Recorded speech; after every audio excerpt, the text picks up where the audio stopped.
সমাবেশ শুরুর নির্ধারিত সময়ের আগেই কানায় কানায় পূর্ণ হয়ে যায় ঐতিহাসিক সোহরাওয়ার্দী উদ্যান। ভোর থেকেই সারা দেশ থেকে দলে দলে কর্মসূচিতে আসতে থাকেন হেফাজত ইসলামের নেতাকর্মীরা। স্লোগানে স্লোগানে তুলে ধরেন দাবি দাওয়া। নেতারা তাদের বক্তব্যে নারীর ন্যায্য অধিকার প্রতিষ্ঠার আহ্বান জানিয়ে নারী সংস্কার কমিশন বাতিল ও শাপলা চত্বরে গণহত্যার বিচার দাবি করেন। এ সময় মানবিক করিডোরের নামে দেশকে যুদ্ধক্ষেত্রে না বানানোর আহ্বান জানান ইসলামী বক্তা ইনায়েতুল্লাহ আব্বাসী।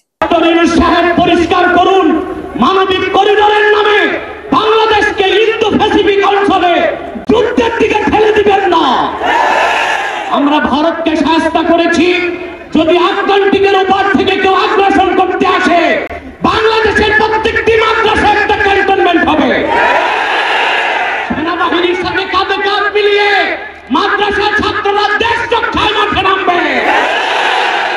আগ্রাসী শক্তিকে বলে দিচ্ছি, আমার দেশের সবুজ লাল পতাকার দিকে যে চোখ তুলবে তার চোখ উপড়ে দেওয়া হবে।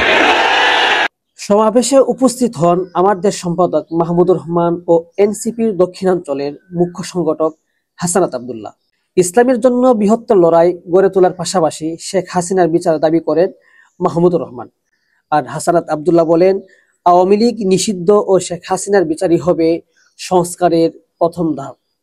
আওয়ামী লীগ আমাদের দাড়ি টুপিওয়ালা ভাইদেরকে বাইতুল মুকাররম থেকে টেনে এনে যেভাবে হত্যাকাণ্ড চালিয়েছিল, তাদের বিচার না হওয়া পর্যন্ত নির্বাচনের কোনো অবকাশ থাকবে না বলে জানিয়েছেন হাসানাত আব্দুল্লাহ। সেই আওয়ামী লীগ আমাদের দাড়ি টুপিওয়ালা ভাইদেরকে বাইতুল মুকাররমের সামনে থেকে টেনে টেনে রাস্তায় নামিয়ে এনেছিল, সেই আওয়ামী লীগের আর পুনর্বাসন হবে না।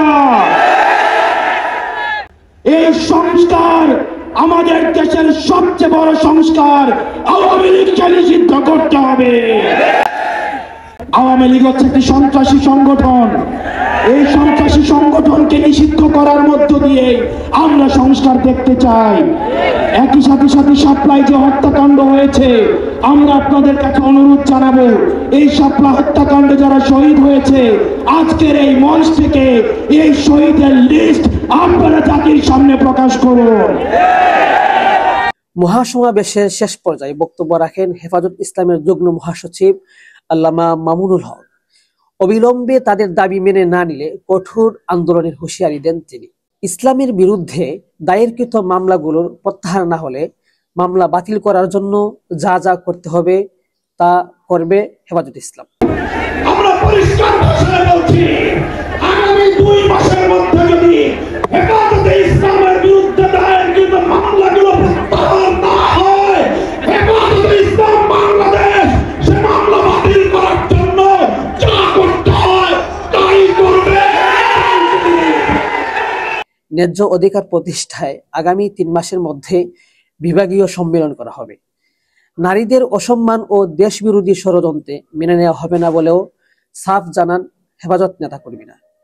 বিতর্কিত নারী বিষয়ক কমিশন এদেশের সংখ্যাগরিষ্ঠ মানুষের ধর্মীয় অনুভূতিতে আঘাত প্রদান করেছে। ধর্মীয় অনুভূতিতে আঘাত প্রদান করবার অপরাধে তাদের বিরুদ্ধে আমরা রাষ্ট্রের শাস্তিমূলক ব্যবস্থা দেখতে চাই। বিডিএস সংবাদ, ঢাকা।